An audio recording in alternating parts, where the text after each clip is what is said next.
Sejam muito bem-vindos a esse segundo bloco dessa série de mensagens que estamos trazendo a respeito da música, principalmente no contexto da adoração a Deus. É muito bom estarmos aqui de novo para conversarmos um pouco mais sobre o assunto. Estávamos falando no primeiro bloco a respeito da importância que é para nós estudarmos esse tema por duas razões básicas. Existem outras, mas duas básicas.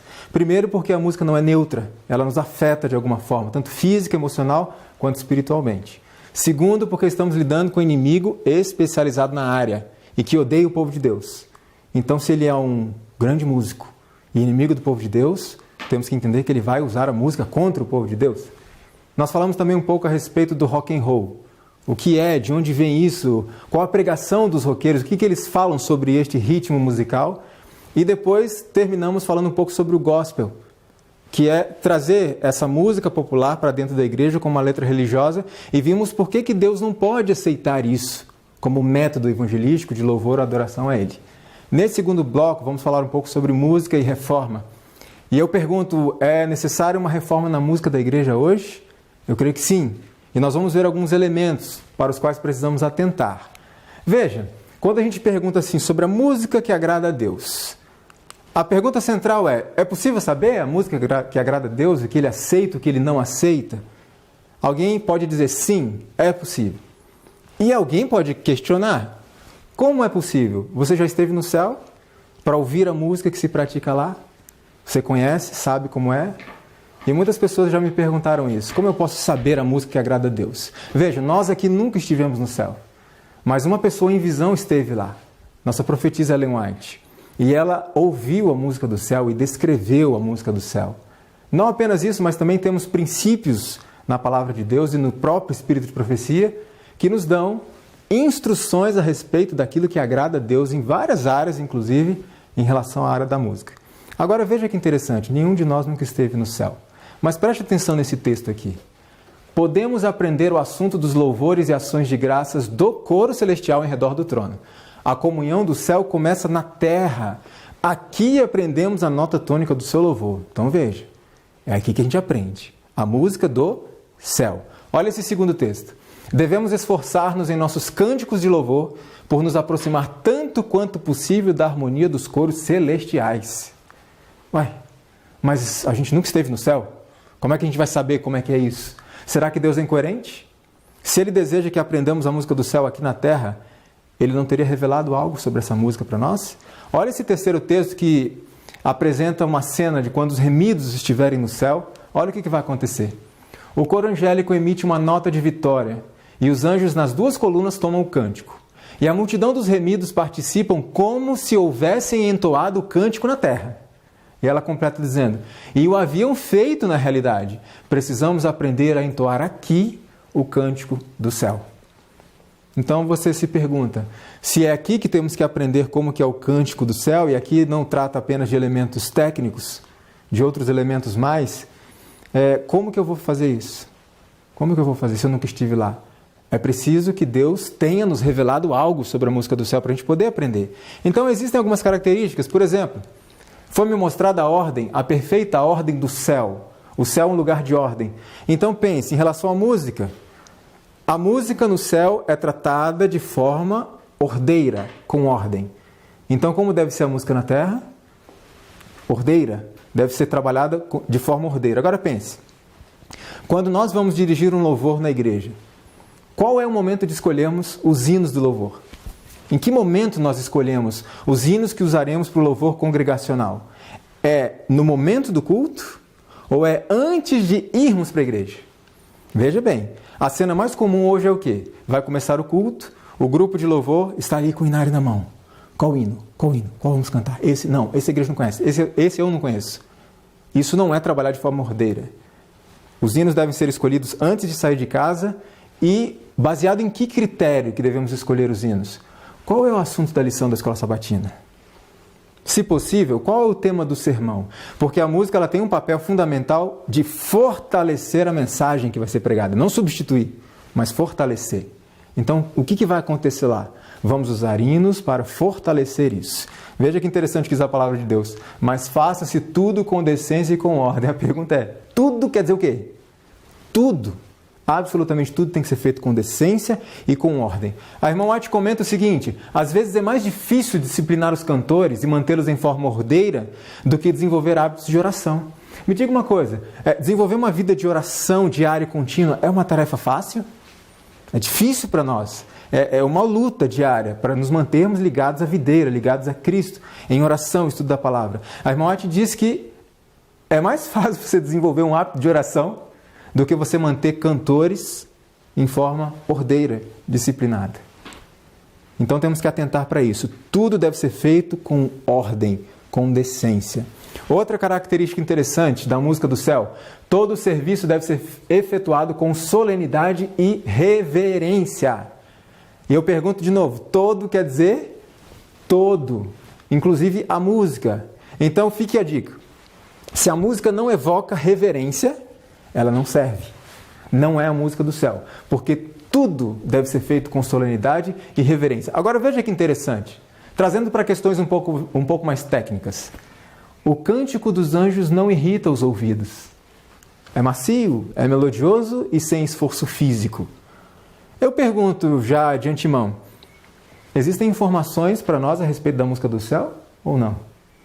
Podemos aprender da música do céu sem termos estado lá? Existem muitas informações e essas são apenas algumas. O cântico dos anjos não irrita os nossos ouvidos. É macio, é melodioso, não tem esforço físico. Então, se você ouve uma música que fere os ouvidos, não é aceitável a Deus. Não é a música celestial, que é uma música suave e macia. Olha esse texto. Entre os anjos não há exibições musicais tais como movimentação física, voz áspera e estridente, o uso de todo o poder e volume de voz que é possível. Você já viu alguém cantando de uma forma que ele precisa afastar o microfone até aqui e a veia do pescoço parece que vai saltar? Esforço físico. Não é essa música do céu. Como que é lá? Os anjos se deleitam em ouvir e também cantar, eles se unem. Os simples cantos de louvor entoados em tom natural.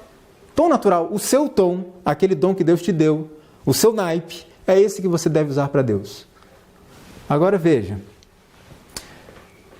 simples cantos de louvor.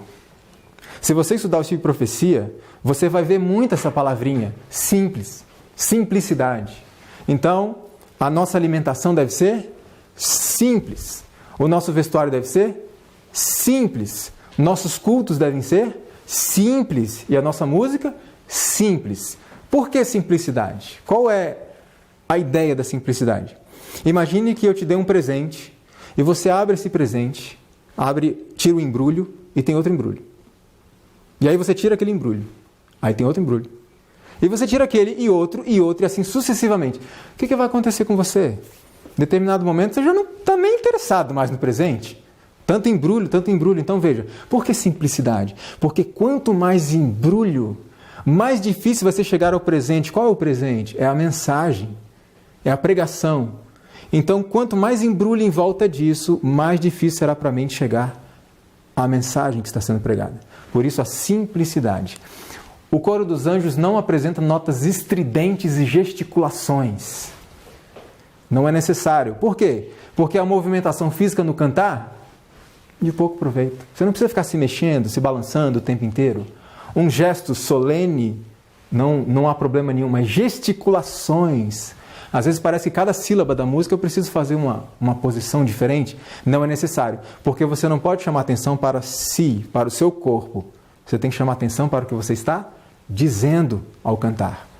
Agora, existem algumas características na música, alguns elementos que ofendem profundamente a Deus. O primeiro deles é o emocionalismo.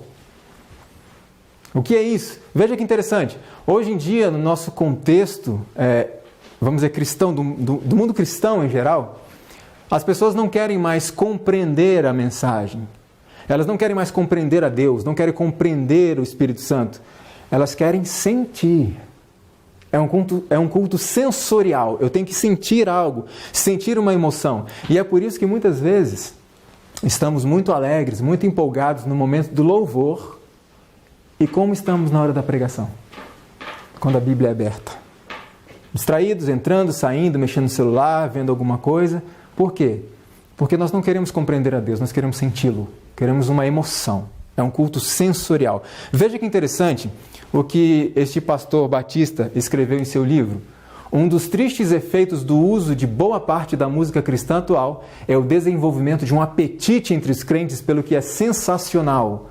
Sua ênfase é sobre o sentir, em vez de ser sobre o pensar. Então veja, existem algumas músicas, nós vamos mostrar alguns exemplos, em que algumas heresias passam despercebidas. Por quê? Porque estamos tão emocionados com a música que não estamos pensando no que estamos cantando. E por onde eu passo, eu sempre faço esse apelo aos irmãos. Cantem pensando no que vocês estão dizendo, pensando nas palavras, pensando na letra da música. Veja o que o irmão White diz a respeito. Avivamentos populares são muitas vezes levados a efeito por meio de apelos à imaginação, despertando-se as emoções, satisfazendo-se o amor ao que é novo e surpreendente, e isso traz um problema, que é este. Conversos ganhos dessa maneira têm pouco desejo de ouvir a verdade bíblica, pouco interesse no testemunho dos profetas e apóstolos, a menos que o culto assuma algo de caráter sensacional, não lhes oferece atração. Nós vemos isso por aí? Se não tiver um culto sensacional, aquele grande evento, grande show, como é que estão as igrejas? Só a explanação da palavra de Deus, só um estudo da Bíblia. Por quê? Porque muitas das pessoas foram atraídas à igreja pelo sensacional. E para você mantê-las na igreja, você precisa constantemente oferecer o que é sensacional. Senão, não dá prazer. Olha que interessante esse texto aqui. Estamos produzindo uma geração de pessoas que sentem seu Deus, mas não o conhecem. O que nós precisamos? Não é sentir a Deus, é conhecer. Me responda uma coisa. Eu posso, em um culto, não sentir nada fisicamente falando, e o Espírito Santo ter falado comigo e atuado na minha vida? Perfeitamente. Agora, eu posso ter sentido algo e não ter nada a ver com o Espírito Santo? Também. Então, não são os nossos sentimentos que devem ser usados como base para definirmos isso. Algumas pessoas dizem assim: e aí, o culto foi bom? Foi muito bom. Como é que você sabe? Por que foi bom? Ah, foi bom porque eu cantei, eu louvei, eu me emocionei, até chorei, foi muito bonito, muito emocionante. Não necessariamente isso foi um bom culto. Eu posso sair de um culto preocupado e aquele ter sido um bom culto? Eu assisti a mensagem e o Espírito Santo falou no meu coração: filho, essa mensagem é para você. Você precisa de uma mudança. Você precisa de uma mudança. E o Espírito Santo vai atrás de mim até em casa, filho. E eu estou ali preocupado naquela luta. Esse culto foi uma bênção ou não foi? Foi uma grande bênção. Mesmo que eu não tivesse pulado, batido palmas. Não são os sentimentos que dominam. Agora veja que interessante isso daqui. Tim Fischer, no seu livro Debate sobre a Música Cristã, escreveu: muito frequentemente nossa opinião sobre uma música não está baseada na dignidade musical, textual ou até bíblica, mas em como ela nos faz nos sentir, como eu me sinto. O que é uma música boa para você? É aquela que faz com que eu me sinta bem. Isso é uma música boa no contexto religioso hoje, mas não é no contexto divino. Olha que interessante. A música é um dos meios mais eficazes para impressionar o coração com as verdades espirituais, ok? É uma das ferramentas usadas para impressionar a mente com a palavra de Deus. E olha só o que a irmã White fala a respeito. A verdade deve ser apresentada à mente o mais isenta possível do elemento emocional. E quando eu li isso, eu quase caí para trás. Porque todo o meu trabalho na música da igreja tinha um foco. Eu preciso levar emoção às pessoas. Agora, por que ela fala o mais isenta possível? É possível a música não nos emocionar de alguma forma? Sempre traz uma carga de emoção à música, mas que seja o mínimo possível. Porque o nosso culto tem que ser como, segundo o apóstolo Paulo? Racional, na razão. Veja que interessante essa citação. Importa não considerar nossa obra criar excitação. Não é o nosso trabalho. Vamos lá, gente! Não é o nosso trabalho excitar as pessoas. Nós temos que levá-las a um pensamento racional, sóbrio, a respeito das verdades espirituais e das decisões que elas exigem. O Espírito Santo vem sempre por uma maneira que se recomenda ao discernimento das pessoas. Dan Lucarini, em seu livro Confissões de um Ministro de Louvor, diz assim: quando adoramos, temos de ser cuidadosos para não exaltarmos nossos sentimentos acima da verdade. Adorar não é olhar para cima e sentir-se bem, mas prostrar-se e sentir-se humilhado. Adoração é submissão a Deus. E aí, irmão White traz um texto muito sério.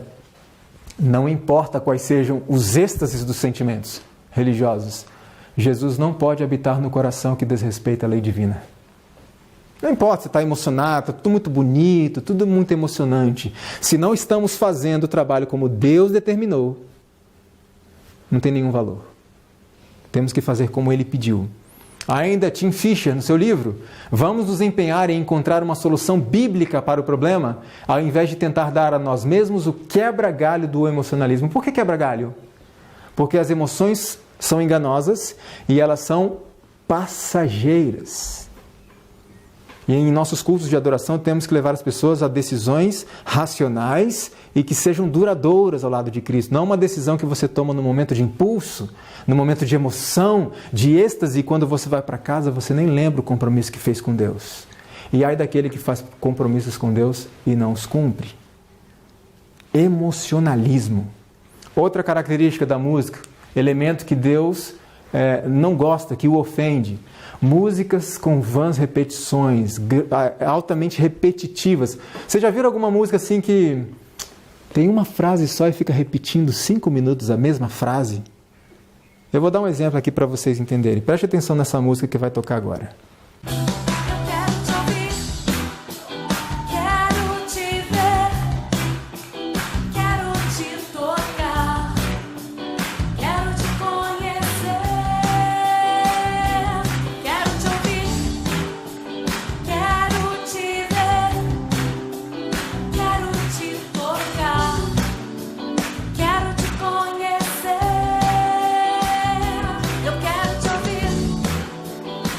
Já deu para entender? Tá bom, né? Chega? Ou seja, quero te ouvir, quero te ver, quero te tocar, quero te conhecer. E só fica nessa e as pessoas estão lá, amém, glória a Deus, aleluia. Mas me diga uma coisa, como eu falei anteriormente, nós temos que o quê? Pensar o que estamos cantando. O que essa música está dizendo para você? Tá claro para você que está falando para Cristo? Quero te ouvir, quero te ver, quero te tocar, quero te conhecer? Tá claro isso? Não está claro. E as pessoas dizem, amém, glória a Deus, louvado seja o Senhor. Enquanto a letra, a mensagem da música não diz nada, absolutamente nada. Vãs repetições, nós já vamos entender o porquê disso. Agora escute uma música que fala a respeito de uma montanha muito alta. Preste atenção. Subindo a montanha, subindo a montanha, subindo a montanha. Subindo a montanha, subindo a montanha, subindo a montanha. Subindo a montanha, subindo a montanha, subindo a montanha. Mais uma, sabe? Subindo a montanha, subindo a montanha, subindo a montanha. Chega. O que você aprendeu? Subir uma montanha. Repetição. Repete, repete, repete, repete, mas no fundo não diz nada. E as pessoas estão lá. Amém. Glórias a Deus. Aleluia. Nós não estamos o quê? Pensando. Veja, essas músicas não são adventistas. E como eu falei no bloco anterior, a intenção não é criticar essas pessoas ou zombar delas, mas entender que nós temos luz demais para fazermos coisas como esta. Agora veja que interessante que saiu no Wall Street. Há um novo tipo de música cujo principal artifício é a repetição. Agora, para que isso? Para que repetição? Veja que interessante. Odair José Comim, ele é escritor, psicólogo e hipnoterapeuta. Ele trabalha com hipnose. Olha o que ele fala a respeito disso. Há diversas técnicas para estimular o transe. A mais comum é a repetição de palavras ou frases em tom monótono. Outro especialista, Roberto Goldkorn, escritor, psicoterapeuta e conferencista internacional, escreveu o seguinte: quando impomos uma tarefa repetitiva, estamos mandando um vírus para o cérebro. Ao chegar lá, não havendo programas de reconhecimento do que é ilógico, ocorre a inibição da atuação. A inibição da atuação de quem? Do cérebro. Como se o cérebro dissesse, opa, isso aqui não é comigo não. vou sair fora. E ele continua dizendo assim, a hipnose também se utiliza desses recursos de estímulos repetitivos para afastar momentaneamente o nosso guardião da moral e dos bons costumes. Olha isso. Portanto, repetir inúmeras vezes algum comportamento, gesto ou frase pode ser o portão de entrada para um transe. Então por que as pessoas estão lá, glórias a Deus, aleluia, e não estão percebendo que a letra da música não diz nada? Porque o cérebro está apagado. Funciona mais ou menos assim. Eu falo algo para você e você entende. E eu repito, você já entendi. E eu repito, já entendi. Eu repito, já entendi. E o cérebro fica nesse conflito, já entendi. Até que ele fala assim, chega, não aguento mais, já entendi o que você está falando. E ele desliga. E aí nesse momento, quem é que vem? As emoções. E tomam conta da situação. Veja como isso é sério. Outro elemento da música que Deus não gosta. Antropocentrismo. O que é esse palavrão? O que é teocentrismo? Deus é o centro. A antropologia estuda o quê? O ser humano. Então, antropocentrismo, o ser humano é o centro. E como é que funciona isso? Muitas vezes vamos à igreja achando que nós vamos lá para assistir um culto, né? Aliás, com essa intenção de ir à igreja assistir um culto. Mas a igreja é lugar para nós assistirmos o culto? Ou para nós darmos um culto? Oferecermos um culto? Então, muitos cristãos hoje creem que a igreja é um lugar para onde vai para assistir. É para mim o culto. Eu sou basicamente um consumidor. E a igreja tem que me atender. Agora veja que interessante, tem algumas músicas que são compostas dentro dessa estrutura do antropocentrismo. E uma muito conhecida diz assim... Acredite, é hora de vencer. Pense, letra, pense. Essa força vem de dentro de você. Você pode até tocar o céu se crer.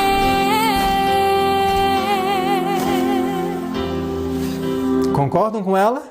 Acredite, é hora de vencer. Essa força vem de onde? De dentro de você. É isso que a Bíblia ensina? Veja, é uma música muito conhecida. Muitas pessoas cantam, amém, glória a Deus. E eu fui analisar um pouco mais essa música, o resto da letra, e eu descobri que ela tem só um pequeno detalhe que fala assim: Deus dá asas, faz teu voo. É a única citação de Deus em toda a música. Músicas antropocêntricas, você pode, você consegue, isso está em você. Vai lá, você é um vencedor, você é um vitorioso. E muitas vezes, a igreja é um lugar para onde eu vou para me sentir pecador, para me sentir humilhado pelo Deus Todo-Poderoso.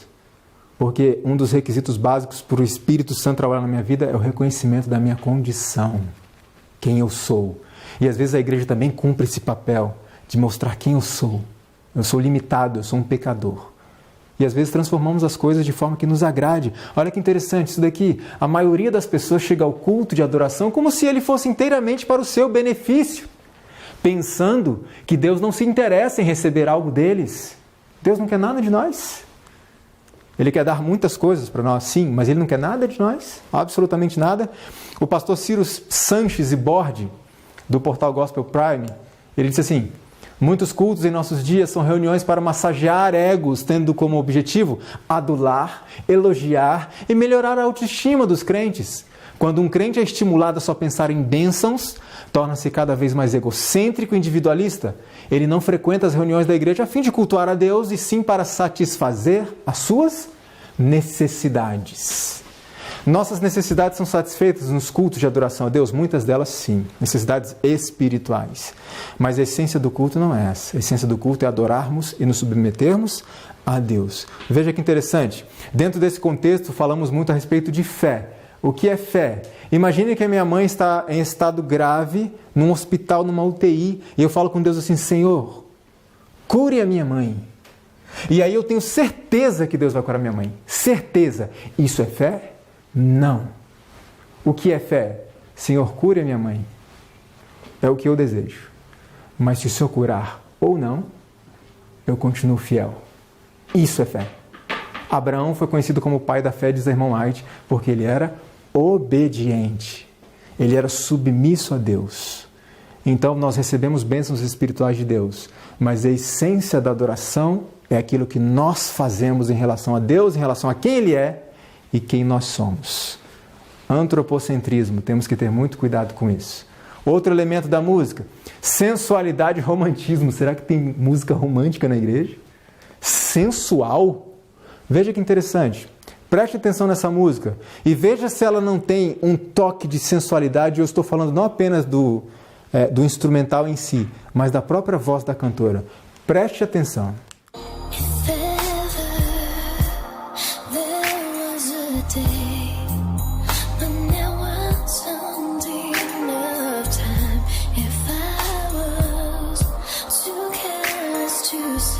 Soprado.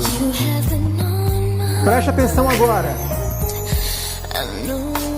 Viram? Sensualidade.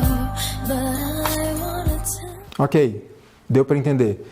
Músicas cantadas cheias de soprinhos, cheio de escorregadinhas. Essa moça, em determinado momento, ela dá uma leve gemida na música. Música sensual, música romântica. Nós vimos um exemplo agora há pouco e eu vou mostrar mais um. Preste atenção nessa música e mais uma vez eu apelo. Pensem. Percebam a letra. Pensem no que vocês estão ouvindo. Ao despertar, eu sei que estás ali. O teu amor abraça o meu ser. Teu jeito carinhoso me emociona. O que eu fiz pra merecer tanto amor? Pensaram? Refletiram nas palavras? Ao despertar eu sei que estás aqui, o seu amor abraça meu ser, teu jeito carinhoso me emociona. O que eu fiz para merecer tanto amor? Me diga uma coisa. Tá claro para vocês que essa é uma música para Deus e não uma música de casamento? E não uma música para um marido, para um namorado? Ficou claro isso para nós? Absolutamente não ficou claro. Agora tenho duas perguntas para fazer. Primeiro, por que essa forma de cantar cheio de soprinhos, cheio de escorregadinhas? Existe uma razão para isso. Agora é importante nós ressaltarmos o seguinte. Quer dizer que o cantor da igreja, quando faz algo desse tipo, ele está com isso em mente? É isso que ele quer? Não. Muitas vezes ele nem sabe o efeito que está causando. Mas ele copia algo que ele viu, que acha interessante, sem saber o efeito que isso causa. Duas coisas. Primeiro, por que essas sopradinhas, escorregadinhas? E por que músicas dúbias? Que podem ser cantadas tanto para Deus, quanto para um cônjuge, para um namorado, uma namorada. Existem razões. Primeiro, por que o soprinho? Olha que interessante que diz Charles Brown no livro A Arte do Rock and Roll. Ao deixar sua voz mais suave em certos trechos, Elvis Presley conseguia criar um efeito pessoal que deixava as mulheres na plateia sentirem que ele estava cantando diretamente para elas. Na voz daquela primeira moça, vocês conseguem perceber uma sensação como se ela estivesse cantando aqui no ouvido? Sussurradinho? Essa é a intenção. Não estou dizendo que as pessoas fazem com esse objetivo, mas foi criado para isso. Os músicos do mundo fazem com esse objetivo, de causar essa sensação de sensualidade. Agora veja que interessante isso daqui. Charles Anderson, no seu livro Como Cantar por Dinheiro, ele diz assim: escorregadas vocais é uma prática comum para produzir um efeito swing, sensual, um efeito de sensualidade. Escorregadas vocais. Agora veja esse texto no livro O Erótico versus o Espiritual. Muitas das músicas de adoração entoadas em alguns cultos têm mais indícios de romance do que da obra do Espírito Santo. Cristo é cortejado com uma familiaridade que revela completa ignorância a respeito de quem Ele é. Tal adoração não é a intimidade reverente do verdadeiro adorador, e sim uma familiaridade impúdica, ou seja, sem pudor, de amantes carnais. Deus é nosso Pai. Deus não é nosso namoradinho. E temos que tratá-lo com o devido respeito. Isso é adoração.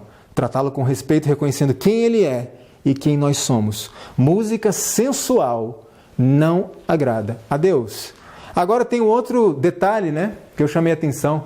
Por que músicas dúbias? Que dá para interpretar dessa forma e dessa forma. Para Deus ou para um namorado? Simples. Olha só. Grande parte das canções de artistas que querem agradar a todo mundo podem ser interpretadas de duas maneiras, de modo que eles ficam em condições de entrar tanto no mercado secular quanto no evangélico. Então, quando você produz uma música que é dúbia, que não está claro se é para Deus ou para o cônjuge, você consegue atingir dois mercados diferentes. E aí vai entrar numa outra questão que falaremos a seguir, que é a questão comercial. Veja o que diz o nosso documento da Conferência Geral da Comissão de Música, que foi aprovado em 1972 e repito, foi esquecido. Foi esquecido. Nós precisamos resgatar isso. Olha o que diz ali. Tratamento vocal. O estilo estridente comum ao rock. O estilo insinuante, sentimental, cheio de sopros ao jeito dos solistas de boate e outras distorções da voz humana devem ser terminantemente evitados. Está claro ou não está clara a orientação? Isso é orientação da igreja, documento oficial da igreja. Outra característica da música que Deus não gosta: letras banais, letras inconsistentes, letra que não diz nada, letra que banaliza o evangelho e letra biblicamente incorreta. Será que tem isso hoje? Bastante. Quer ver só? Essa aqui é uma canção muito interessante de um americano e enquanto toca vai aparecer a tradução do que ele está cantando. Veja. Yeah, I was thinking the other day, what if cartoons got saved? They start singing praise in a whole new way. Yeah, yeah. Here's what I mean, listen to close. Fred and Wilma Flintstone sing Yabba Dabba Hallelujah. Scooby-Doo and Shaggy, Scooby-Dooby-Doo-ya. And the Jetsons dog named Astro. E aí? Isso é uma música de adoração a Deus? Eu digo uma coisa. Cristo veio morrer por desenhos animados? Existiria essa possibilidade? Alguém poderia dizer, não, Leandro, você está exagerando. Essa música é para um público diferenciado. Qual que é o público dessa música aqui? Crianças. E para criança, então, vale tudo? Ensina a criança no caminho que deve andar. E quando for velho, não se desviará dele. Ensina o caminho certo, ela vai andar. Ensina o errado. É o que o texto diz, não é? Ela vai andar, não vai se desviar. Agora, quando é que se aprende a reverência e a verdadeira adoração a Deus? Ah, é na infância? Não. É no ventre ainda. Irmão White fala muito a respeito das influências pré-natais, antes do nascimento. Então, se eu quero que meu filho seja um cristão fiel, verdadeiro, reverente, que tem respeito pela pessoa de Cristo, pelo Todo-Poderoso Deus, eu preciso ensiná-lo desde pequeno. Agora veja esse vídeo aqui. Esse vídeo faz parte de um DVD para instruir as nossas crianças. E veja que interessante o que acontece aqui.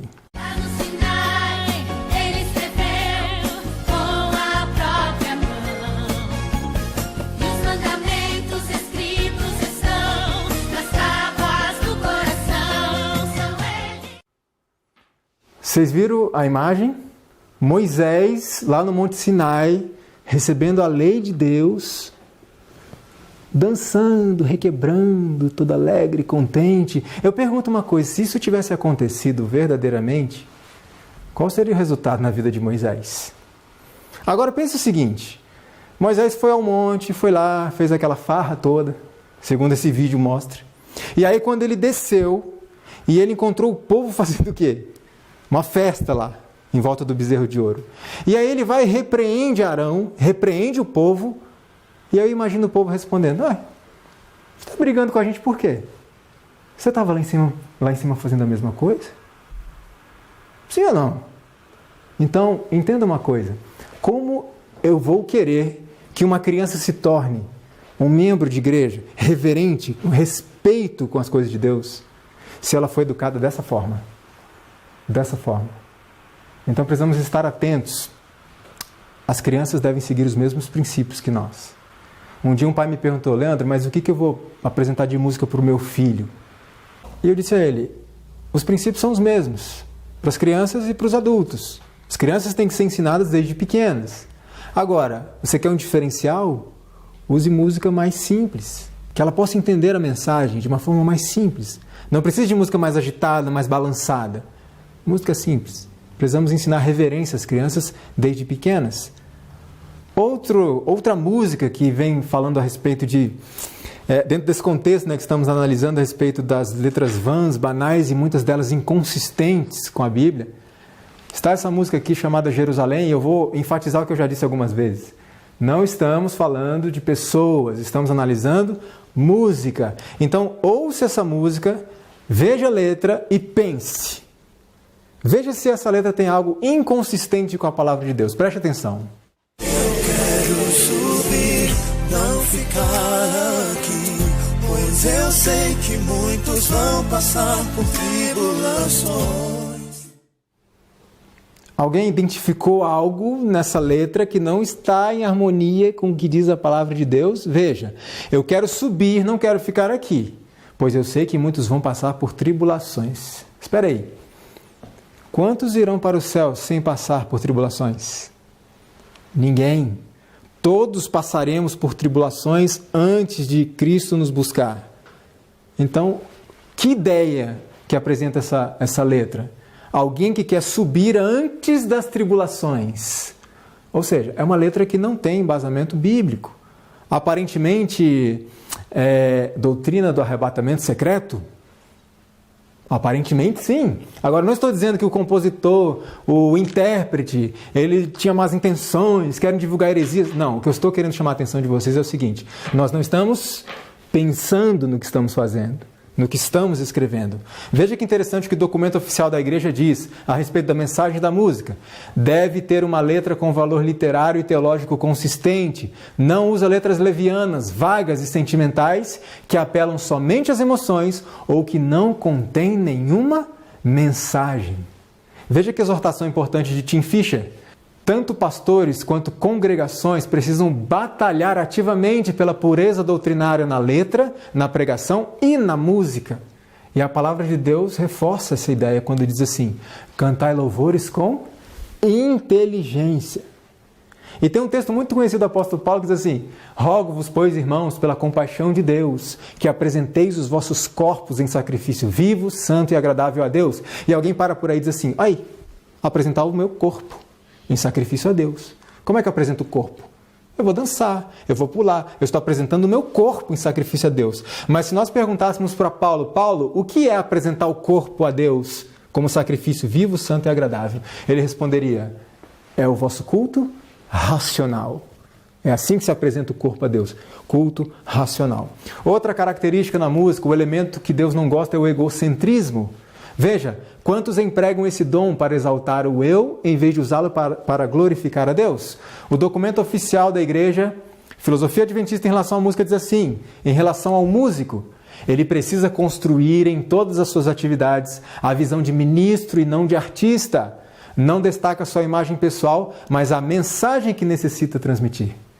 Interessante que há muito tempo atrás a irmã White escreveu uma carta a um diretor de música. E nessa carta ela dizia assim: o amor ao louvor tem sido o principal incentivo de sua vida. Esta é uma pobre motivação para um cristão. Você gosta de ser mimado e louvado como uma criança. Precisa lutar muito contra a sua própria natureza. E eu pergunto, quantos de nós gostaríamos que a irmã White estivesse viva hoje para escrever uma carta para nós, dizendo aquilo em que nós precisamos mudar e melhorar? Acho que todos diriam: eu gostaria de receber essa carta dela. Pois bem, as cartas não estão aí? Eu me vejo em muitas delas. Então, vamos pegar essas cartas, vamos estudar essas cartas. O nosso objetivo, ao trabalhar para o Mestre, deve ser que seu nome seja glorificado. Os que labutam para obter aplausos não são aprovados por Deus. E agora tem uma mensagem muito séria. As formas, cerimônias e realizações musicais não são a força da nossa igreja. No entanto, estas coisas tomaram o lugar que deveria ser dado a Deus. Vocês conseguem enxergar isso no dia a dia das igrejas? A música tem tomado o lugar que deveria ser dado a Deus? Dan Lucarini diz em seu livro o seguinte: tenho que admitir que ser um líder da música cristã contemporânea fazia um enorme bem ao meu ego. O respeito e a adoração dispensados a mim eram parecidos com o tratamento dado às estrelas de rock. gritos, autógrafos, aplausos, muito parecidos. E ele continua dizendo, no entanto, eu estava cego para isso. Por quê? Porque a satisfação pessoal estava empacotada em uma embalagem de formato cristão aceitável. Não, é religião, é Cristo, é Deus, não tem problema nenhum. Gritos, aplausos, autógrafos, etc. Problema nenhum. Egocentrismo. Nós somos servos. Nós, músicos, somos servos da igreja. Estamos aqui para servir a igreja e não para sermos servidos por ela. Temos que estar disponíveis para a igreja sempre que a igreja necessitar e não quando acharmos que é conveniente para nós. Outra característica da música que Deus não gosta é o louvor show, entretenimento, o comércio. Veja o que o irmão White diz a respeito, a exibição extraordinária que às vezes fazeis aumenta despesas desnecessárias que não podemos exigir sejam pagas pelos irmãos. Tenho que vos dizer que o Senhor não apoia esses métodos. Despesas desnecessárias, muita despesa para um evento de meia hora, muito dinheiro gasto para um grande show. Agora veja que interessante, existem alguns grupos e cantores, dentro desse aspecto do louvor show, entretenimento, do comércio, que estipulam condições para irem até as igrejas cantar. Uma delas, eu vou até a sua igreja cantar, porém, você precisa me pagar uma determinada quantia em dinheiro. Ah, é uma ajuda de custo? Né? Ajuda de custo, normal, não tem problema nenhum. Não. Ajuda de custo e, além disso, uma taxazinha. Uma taxa do meu ministério, uma coisinha que eu cobro. Outra coisa, exigem venda antecipada de uma quantidade mínima de CDs. Eu vou mandar 100 CDs para a sua igreja. Se vender, nós vamos. Se não vender, nós não vamos. Isso eu já vi. Terceiro, auditório com quantidade mínima de ouvintes. Eu vou com 300 pessoas no auditório. 299, nós não vamos. E aí um dia eu questionei essas questões. Pagar? Espera aí. Eu deveria pagar para fazer isso. E não que as pessoas me paguem para fazer. Porque o preço que Cristo pagou lá na cruz foi enorme. Então eu deveria estar pagando para fazer esse trabalho de ir às igrejas. Outro detalhe interessante, uma pessoa conversando comigo disse assim, mas Leandro, você tem que entender algumas coisas. Por exemplo, a gente exige um auditório mínimo, porque imagina aquela sonoplastia toda. Sons, aparelhos, instrumentos, equalização. É um trabalhão, imagina só você ter todo esse trabalho para 5, 6 pessoas presentes. E eu disse assim à pessoa, ainda bem que Jesus não pensa assim. Porque olha o trabalho que ele teve, de deixar o céu, a sua glória, deixar tudo lá e vir aqui morrer, e ele teria morrido se fosse só por mim, por uma pessoa. Então nós somos ministros, somos servos. Se for para montar toda aquela aparelhagem que realmente dá muito trabalho, para alcançar uma pessoa, façamos isso. Pedro já havia advertido. Ele disse assim, também movidos por avareza farão comércio de vós. Contemplamos hoje o triste espetáculo de músicas supostamente cristãs que têm sido prostituídas com propósitos comerciais. Música que agradou o Senhor é aquela que é oferecida por servos sinceros, humildes e dedicados que vão aonde Deus mandar, não por aqueles que estão tentando vender um pouco mais de CDs e de DVDs. E o documento oficial da igreja diz assim em relação ao músico.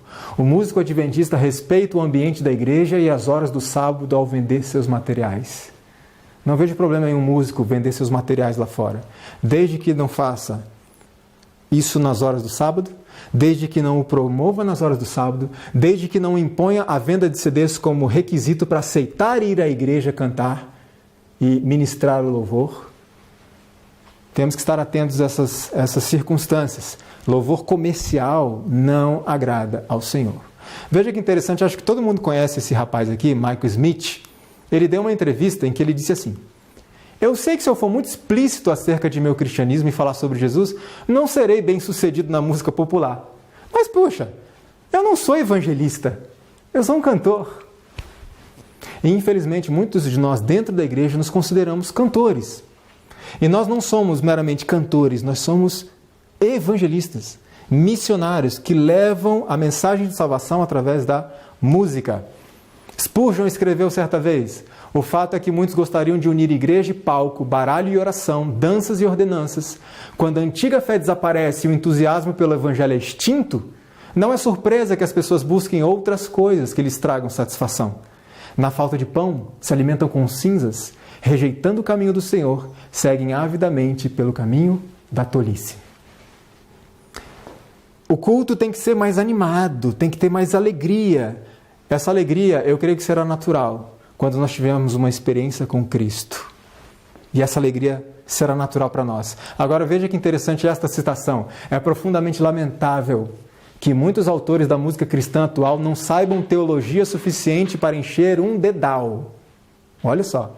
E além do mais, muitos deles pouco se preocupam sobre o conteúdo teológico do que escrevem. Eles estão interessados em vender o produto, em satisfazer o apetite de crentes superficiais, que sabem pouca doutrina e nem estão preocupados com isso. O que o escritor de música está procurando é por algo que divirta os seus ouvintes. E nós temos que ser diferentes. Nós temos que seguir um caminho diferente. Muita música cristã atual é vista primariamente como um meio de entretenimento e não de edificação. E a irmã White diz que exibição não é religião e nem santificação. Vamos voltar ao nosso documento oficial da Associação Geral. Veja o que diz lá. A apresentação. Toda apresentação de música sacra deve ter o objetivo supremo de exaltar a Cristo, em lugar de exaltar o músico ou prover entretenimento. Não é o nosso trabalho prover entretenimento. O nosso trabalho é levar as pessoas a adorarem a Deus. Dario Pires de Araújo, em seu livro Música, Adventismo e Eternidade, escreveu: quantos compositores da igreja, especialmente em setores diretivos, estão mergulhados exatamente no tipo mais deficiente de música, vibrando com o sucesso barato entre as indefesas vítimas da falta de cultura, explorando-as em vez de educá-las. Quem é o nosso modelo? O nosso trabalho na igreja, quem é o nosso modelo maior? Cristo, nosso modelo perfeito. Como é que ele agia? Olha só como é que ele agia. Jesus era um silencioso e abnegado obreiro. Não buscava fama, riquezas ou aplausos, nem consultava a própria comodidade e prazer. Jesus Cristo ia onde ele precisava ir. Não consultava, isso é cômodo para mim? Isso é tranquilo para mim? Não. Vai exigir um sacrifício da minha parte? Eu vou. E o maior sacrifício de todos, ele foi até a cruz. E por isso nós hoje, os seus discípulos, seus seguidores, devemos trilhar os seus caminhos. E não medir esforços para levarmos o Evangelho aonde quer que seja necessário. Seja em grandes auditórios ou em pequeninas igrejas. O outro elemento da música que Deus não gosta: predominância de ritmo. Me diga uma coisa, é errado música com ritmo? Toda música tem ritmo. Agora, qual o problema? Não é o ritmo, mas quando damos ênfase ao ritmo. Pensa no seguinte, pense nos elementos básicos da música: melodia, harmonia e ritmo.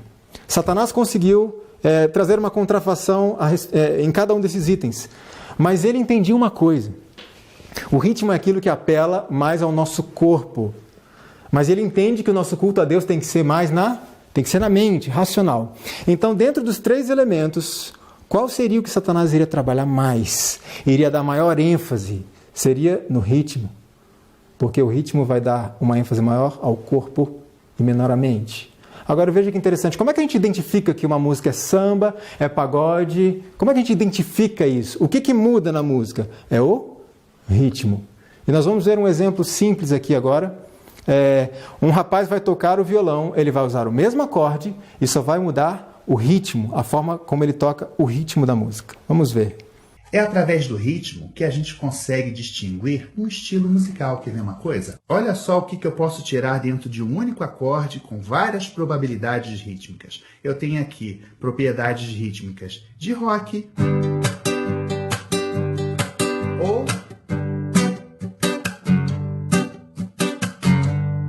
ou eu tenho aqui um rock mais swingado, eu tenho um reggae, Eu tenho aqui um baião. Ou eu tenho um sambinha.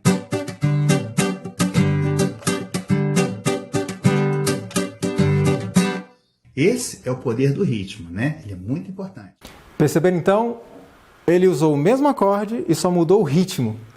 Então é isso que identifica os estilos musicais, o ritmo. E Satanás tem a intenção de mexer no ritmo e enfatizar o ritmo. Nós vamos começar a entender por quê que ele tem essa intenção. Veja o que diz o documento da Conferência Geral. Os jovens tendem a identificar-se intimamente com a música jovem contemporânea. O desejo de alcançar a juventude com o Evangelho de Cristo, onde ela se encontra, leva às vezes ao emprego de estilos musicais questionáveis. Em todos esses estilos, o elemento que traz maiores problemas é o ritmo ou a batida. Esse documento oficial da igreja. Veja que interessante que essas terapeutas escreveram. É através de nossos corpos que primeiramente respondemos ao ritmo da música. Anthony Storr, psiquiatra inglês da Universidade de Oxford, escreveu: ritmo é enraizado no corpo, de uma maneira que não se aplica tão acometidamente à melodia e à harmonia. Dr. Hélio dos Santos Potin: o ritmo da música tem a capacidade de influenciar os ritmos do corpo. Joseph McHughes, professor de música da Universidade de Nova York, ele diz assim: o ritmo é o elemento da música mais estreitamente ligado ao movimento do corpo para a ação física. Então veja, o ritmo está enraizado no lado corporal. O nosso louvor, a adoração a Deus tem que ser mental. Então Satanás precisa que a música tenha cada vez maior ênfase no ritmo. Agora o que diz o documento da igreja? Filosofia adventista: as músicas que estimulem a dança ou que tenham no ritmo o elemento predominante estão no grupo das músicas impróprias. Isso é a instrução oficial da igreja. Ritmo predominante. Acentuar e acelerar o ritmo não seria uma forma de tornar nossos cultos mais vivos e animados? Vamos dar uma aceleradinha e a gente vai ficar mais alegre, mais animado? Veja só o que Tim Fisher escreveu sobre isso. A razão pela qual os nossos cultos públicos estão mortos é que nossa vida devocional particular está morta. O quebra-galho de digitar mais música com ritmo alterado em nossos cultos pode parecer resolver o problema, mas temos ignorado a doença que irá nos destruir a menos que busquemos a cura em Deus. Predominância de ritmo não é a música do céu. Mais um elemento: barulho, música barulhenta. A irmã White diz que mero ruído e gritos não são sinal de santificação ou da descida do Espírito Santo. O Senhor deseja manter em seu serviço ordem e disciplina, não agitação e confusão. Quando os crentes falam a verdade tal como é em Jesus, revelam uma calma, santa e judiciosa, não uma tempestade de confusão. Ela continua dizendo assim: pensam alguns que quanto mais alto cantarem, tanto mais música fazem.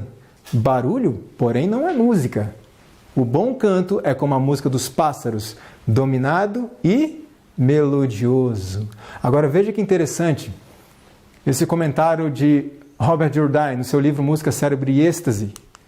Barulho excessivo foi usado durante séculos como instrumento de tortura.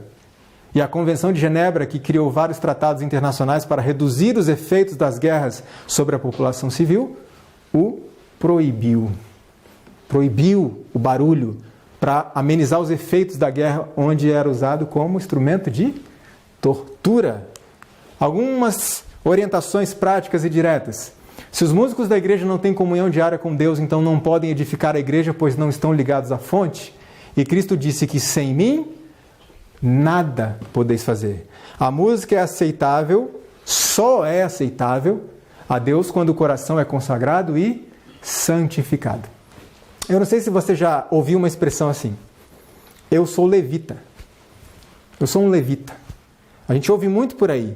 Agora, o que era um levita? Veja que interessante como que era o voto dos levitas do Ministério da Música lá no tempo do povo de Israel. Olha o que diz a palavra de Deus.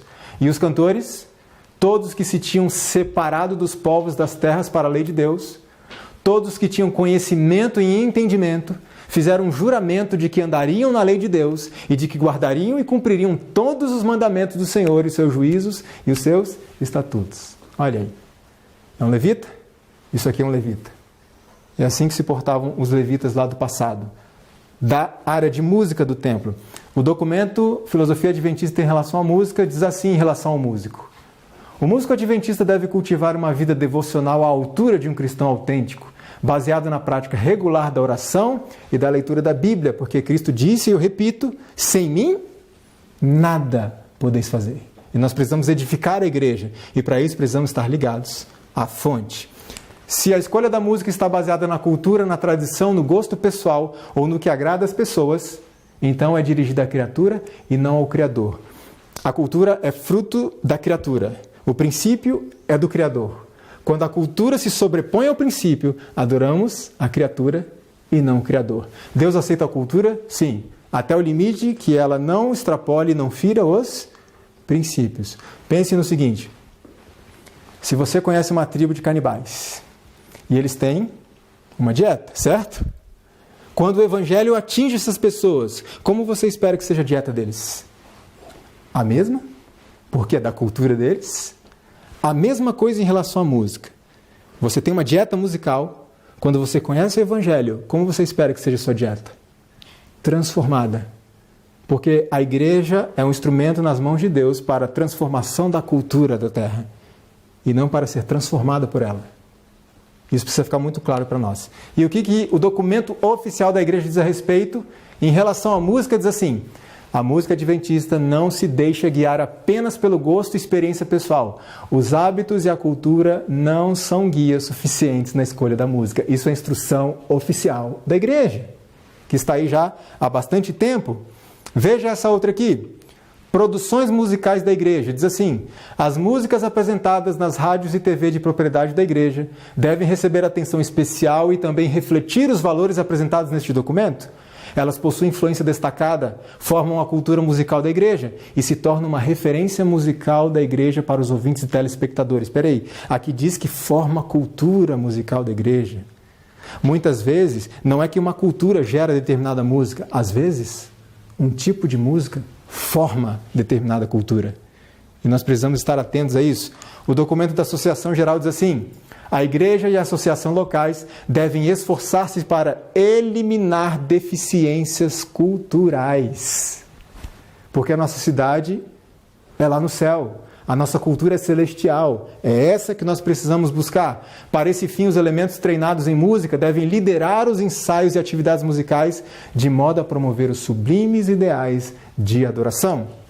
Se a música é apresentada com orquestração excessiva, melismas excessivos, sussurros sensuais, induzindo a excitação, a vibração, a bater palmas, a balanços corporais, então ela é imprópria. Por quê? Já vimos que todo o serviço deve ser efetuado com solenidade e reverência. Agora alguns me perguntam: Leandro, o que afinal é melisma? Que negócio é esse? Melisma. Eu não vou explicar, eu vou mostrar para vocês. Vocês vão ouvir parabéns para você de uma forma normal e depois com melisma. E vocês vão entender. Primeiro, parabéns para você normal. Parabéns para você. Ok? Uma música muito conhecida. Agora com melisma. Parabéns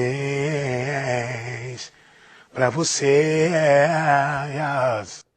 Ficou claro, né? O que é um melisma. Agora veja um outro exemplo de música com melisma e eu vou reforçar o que eu já falei várias vezes. Vocês conhecem o cantor, mas nós não estamos analisando a pessoa, o caráter. Estamos analisando música. Preste atenção. Ele carregou a minha cruz. Vem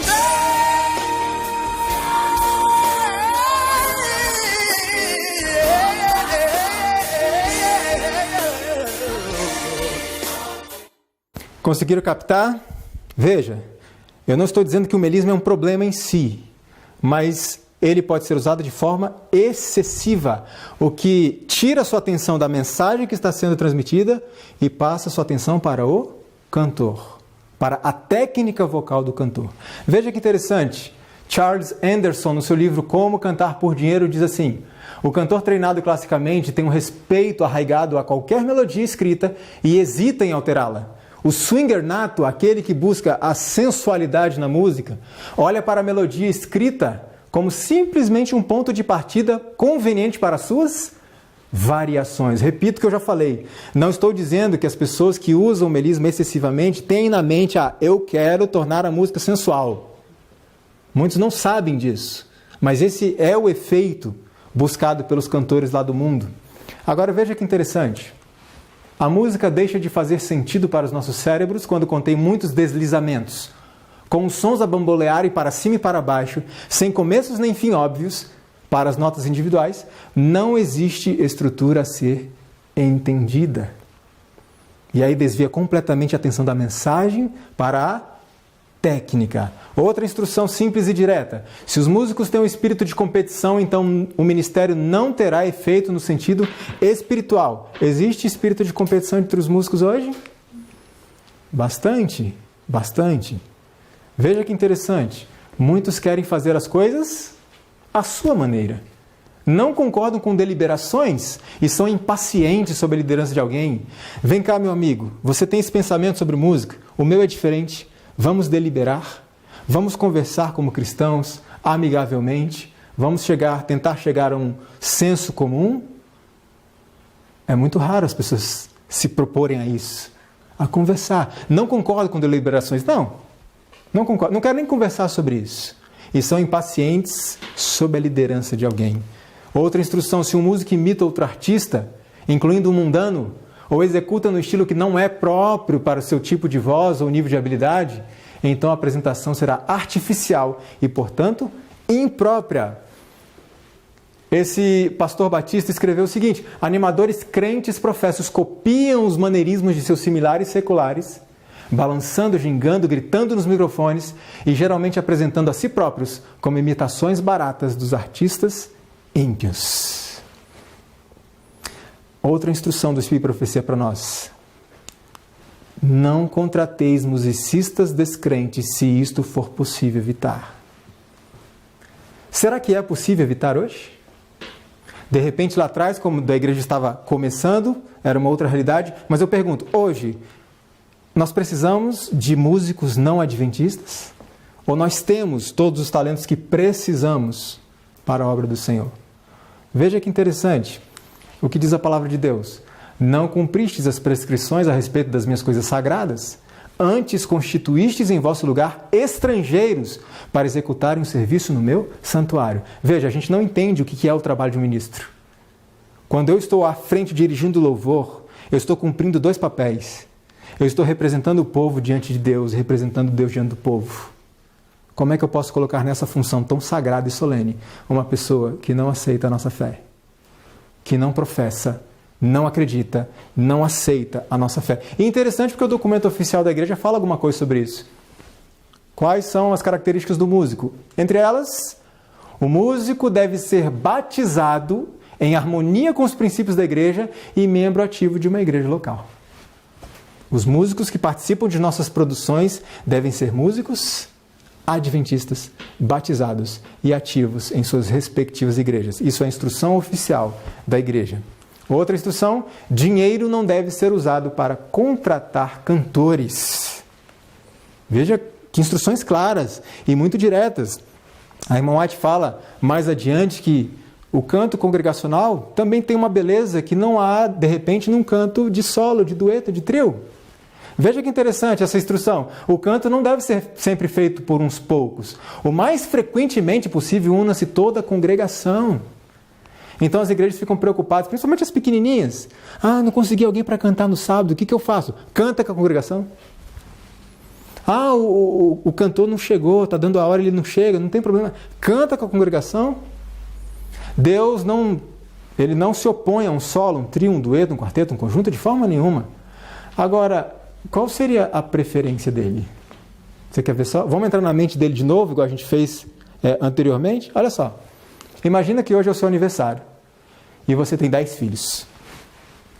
Na hora do parabéns para você, o que você prefere?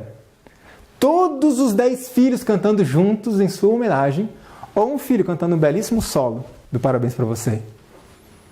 Você pode perguntar para qualquer pai, ele vai dizer: eu prefiro todos os meus filhos juntos. Afinadinho ou desafinadinho? Todos juntos cantando em minha homenagem. Deus se opõe a um solo trio? Não, mas o que ele prefere? Todos os seus filhos cantando juntos para ele.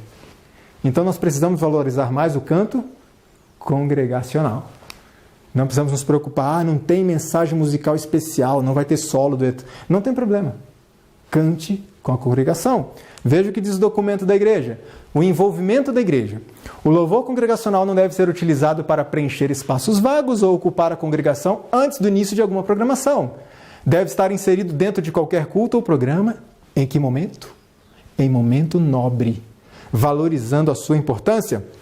E o documento da Conferência Geral diz assim: que no culto haja maior participação da congregação e que os hinos sejam relacionados com o tema do sermão. Agora vem a pergunta: no louvor congregacional, quem deve sobressair?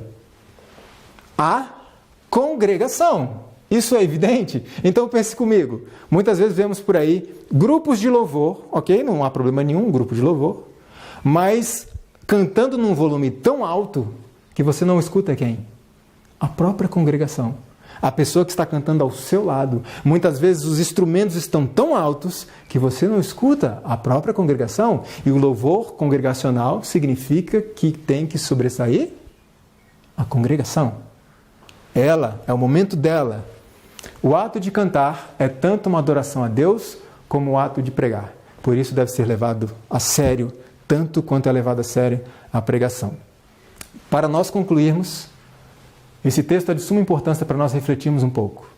Para a alma crente humilde, a casa de Deus na terra é como que a porta do céu. Os cânticos de louvor são os meios que Deus proveu para preparar um povo para a assembleia lá do alto, para aquela reunião sublime, a qual coisa nenhuma que contamine poderá ser admitida.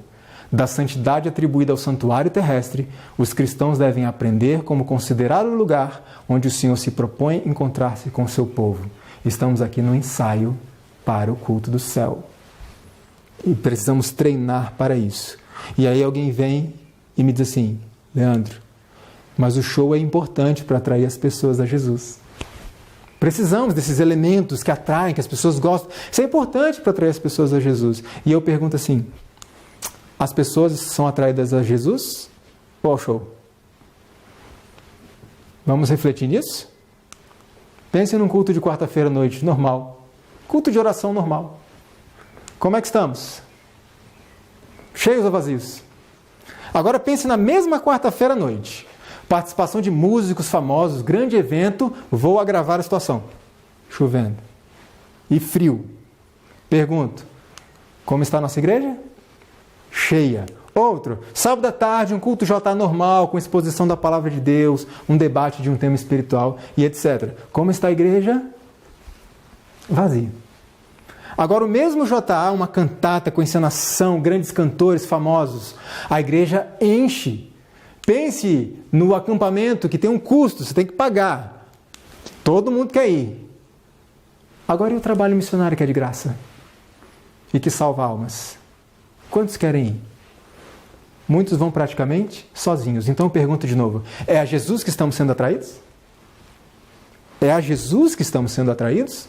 Ou estamos sendo atraídos ao método, ao show? Eu quero repetir o que eu disse anteriormente. Métodos mundanos atraem os que querem mundanismo. Métodos de Deus atraem os que querem transformação. O ministério de música na igreja é importante para Deus e exige tempo, sacrifício, responsabilidade e dedicação. Devemos fazer o nosso melhor para o Senhor e, como diz Davi, não oferecerei ao Senhor holocaustos que não me custaram nada. Nós precisamos trabalhar arduamente para fazermos o melhor para o Senhor em todas as nossas atividades. E eu quero encerrar com o mesmo texto que eu usei no bloco anterior, para ficar bem gravado. Aquele que não cumpre o seu dever pelo fato de este estar em conflito com as vontades pessoais, perderá finalmente a capacidade de discernir a verdade do erro. A pessoa se separa de Deus. Onde a verdade divina for desdenhada, a igreja será deixada em trevas.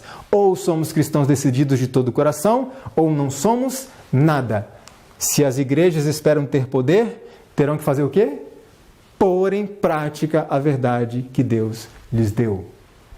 E esse é o meu desejo para nós, como indivíduos cristãos e como igreja, que possamos buscar as orientações divinas que estão expressas na sua palavra, no Espírito e Profecia, em nossos documentos oficiais, e colocarmos isso em prática, que possamos defender a nossa identidade, os nossos princípios.